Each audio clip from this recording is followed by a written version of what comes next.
So, the last time we all met together, we looked at the Pope's letter to seminarians. And then we decided the next time we get together, we'd look at the Pope's homily in Hyde Park when he was in London. Now, of course, here today, we have two of the brothers who were actually in Hyde Park. So, Colin, what was it like? Well, it was a wonderful experience.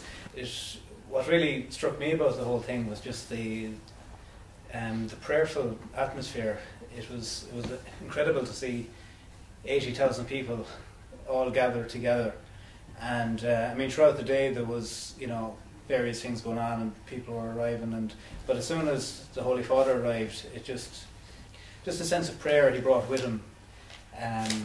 He gave a wonderful talk, which I think we're going to take a look at now shortly. But just to say, after the talk, you know, the Blessed Sacrament was exposed, and everyone just got down on their knees, and there was silence. You know, it was incredible just to see the amount of people there, and yet you couldn't hear a thing. Everyone was just deep in prayer, and you know, it was just a very special moment, really.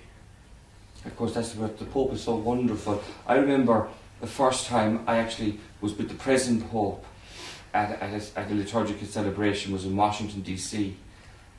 And he came around before the Mass and everybody was going, happy, happy, happy. But when he came out for Mass, there was an immense silence. That the man has some way of not imposing, but allowing a silence to be there, where you automatically almost become prayerful, and you realise that you're in the presence of someone very wonderful. Matthew, you met people from Trinidad, didn't you? I did, yes. There were a number of Trinidadians who were there, and we had a big Trinidad flag, and it was wonderful really to see so many people and nationalities together, really, with the Holy Father. I mean, I was with an Irish group, but then there were so many flags of different nations all together. And I think, as Colin said, really, when the Holy Father exposed the Blessed Sacrament, the reverence and the silence, I mean, I have never experienced that before, 80,000 people on their knees in silence for a while. It's something that I can't put words on, how amazing that was to encounter Christ in that environment. And then, of course, before that, of course, the enthusiasm that the Holy Father brought forth in us, and really the just a pride in being Catholic. You know, it's so wonderful to be Catholic, and there were so many young people. That was also very special. There was a lot of young people. Just to add to that as well, I mean, just the respect for when he spoke.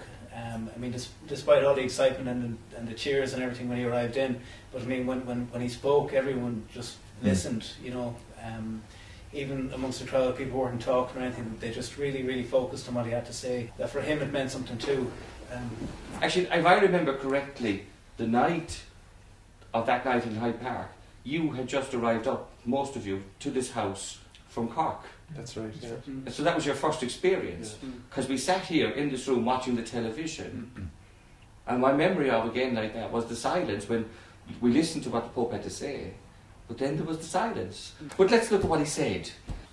Newman traced the course of his whole life back to a powerful experience of conversion which he had as a young man, and the conversion that was lasted until the end of his life was really accepting that his faith was real and that the Christian doctrine was real.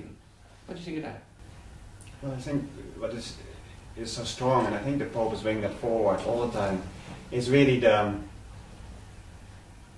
power of conversion, of really, in some way, realizing the reality of Christ, realizing what it is that he exists, that he is real, and that is something I think that's often forgot about. But it is really the encounter which brings just such a move in a person that it just that becomes the motivation of your whole life, I suppose, and also the motivation to bring it to others. And yeah, but the Pope says that, doesn't he? Really, it wasn't just a sort of an emotional conversion, but an acceptance of a truth. I suppose for Cardinal Newman, Christ was suddenly alive in his life, and the only response he could give was to change. I mean, the one thing I love about Newman is that he spent his whole life changing, And then, of course, as we know the great story, he became part of the Tractarian movement, and eventually his conversion finally led him back home to the Church of Rome. And I think what I love about Newman is that he wasn't afraid to change, even though he knew it was going to cost him. I mean, to become a Catholic in Victorian England was social suicide. He lost his job in Oxford, he lost his home, he lost his family. His sister Harriet never actually spoke to him again. Well, doesn't the Pope say that? He said that genuine conversions are costly. Oh yes. You But know? he puts it a little bit differently. I think, you know, for Dominicans it's very appropriate. He says the truth is costly, and to have a passion for the truth is costly. And I thought that was a really interesting thing from a Dominican perspective. Veritas is the motto of the order. We give our lives to the search for truth, and there is a cost involved in that, and it's And painfully there's clear. discipline. Yeah, To follow wherever that truth yeah. leads you towards. He made a beautiful point. Actually, one of the lines that struck me most from the homily, which is a beautiful homily, was his description of that truth that sets us free. And he says that truth that sets us free, it defies description by any kind of human eloquence or rhetoric. And it's a convincing power that comes from itself, from our own experience. And Newman himself attested that those who take the gospel seriously, that encounter Christ, they know from their own experience that a life of faith can stand up to pain and suffering and any human darkness, and that through their experience of their faith they know that God became man so to kind of carry our sins, carry our pain with us, free us from death, and ultimately make sense of our lives here. And I think it's beautiful there that Colin mentioned that he ended the homily with the reference to adoration, because I mean, with regards the reality of your faith becoming known to you, it's there when we're physically brought into the presence of that truth, the presence of that love, that our heart opens up and our faith grows. So I think he pushed all the right buttons there and kind of looking at the fundamental aspects of our faith that go into making it real to us.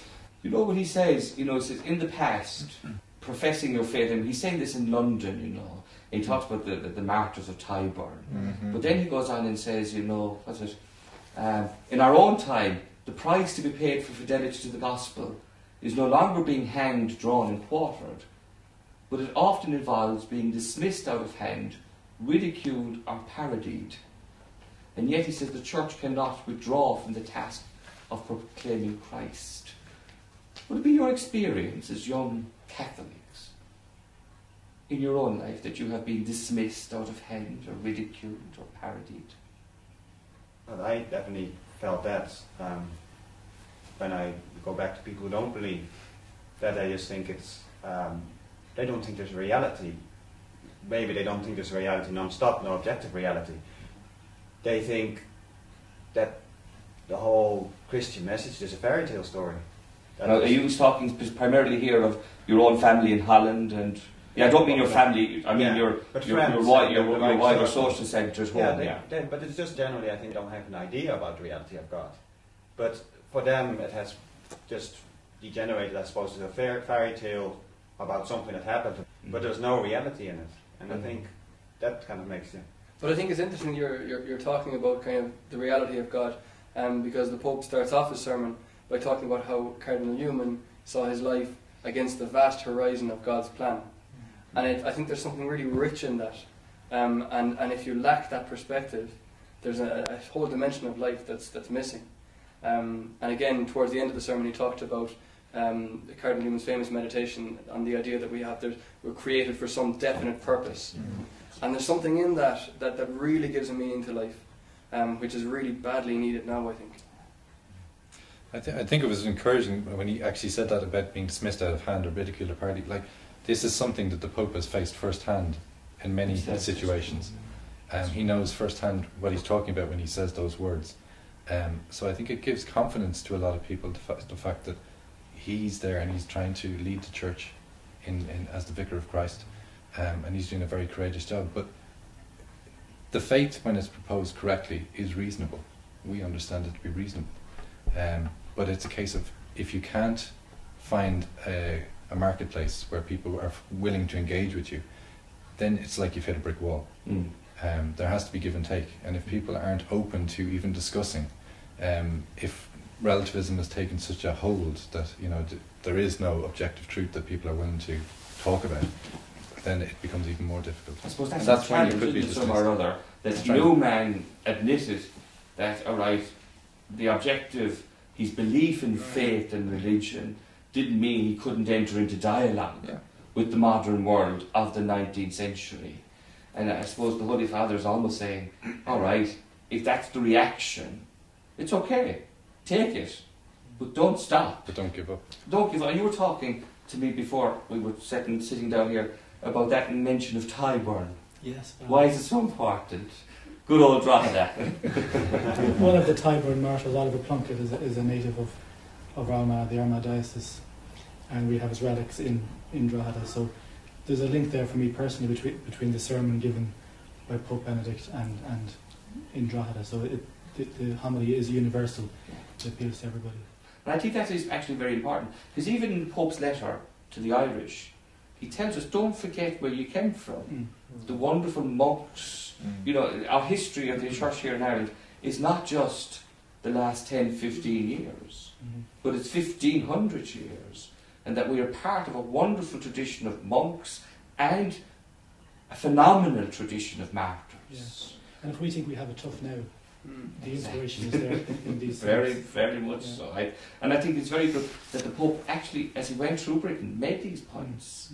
You know, you don't have to forget your history, you know, in the name of being politically correct. You know, he stood in Westminster Hall, and there he had the courage to say, this, you know, Thomas More, he died for the faith here. But it doesn't mean, as you were saying, David, conversation, dialogue has to stop. Yeah. This is part of who we are as Catholics, as Christians, as part of our history. Now, where are we today? And I thought there was the Pope had a great ability to mix history, to mention history, and also say, well, where are we now? You know, and I really thought it's a great example to all of us that in our discussions with people, we don't have to pretend that the difficulties aren't there, but how do we speak about them? You know, how do we are open to the reality of our difficulties, and yet, where is the gospel in the midst of where we are today? What's fundamental in that, I think, is that we're speaking of the same truth that the Pope speaks about, that Oliver Plunkett spoke about, that the Tyburn martyrs spoke about. It's the same truth in all the time. In all the time. How about, you know, when he speaks, you know, about Newman, that our faith system, if you like to call it that, has to have an effect in the way we live our lives. Yeah, it has to be integrated in how we live and who we are living in the world. We really have to bring this to everything we do, wherever we find ourselves in the world. A lot of times, you know, we're so scared to bring our faith into what we do, whether we're studying or at work or whatever. And the Pope says, you know, be not afraid. He really challenges us to not be afraid, to get out there.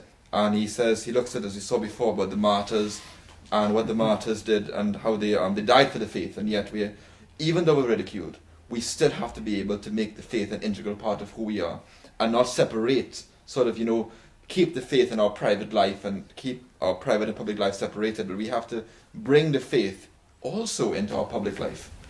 And he says that in terms of, you know, speaking about the truth. We can speak, obviously, and try and dialogue, but we can project the truth so much more by how we act. And he talks about radiating Christ, and he says we can only really do that if we allow ourselves to be interiorly transformed through the grace of the sacraments. And he talks about the significance and the grace of prayer. It has to be essential in our lives, and staying close to the sacraments. I'm sort of very taken with Benedict as he talks about, you know, the personal encounter with Christ. And he keeps saying, it is in the church you will meet Christ. It's through the sacraments. Because sometimes this can all sound very ethereal about, you know, where will I meet Christ? And he's saying, it's there, it's at Mass, it's in confession, it's reading the scriptures, it's in your love for one another. That's where you're going to meet Christ. And I think he almost, you know, makes it very alive and easy in some extent to find out where we're going. I want to go back, I think you said it, Conor,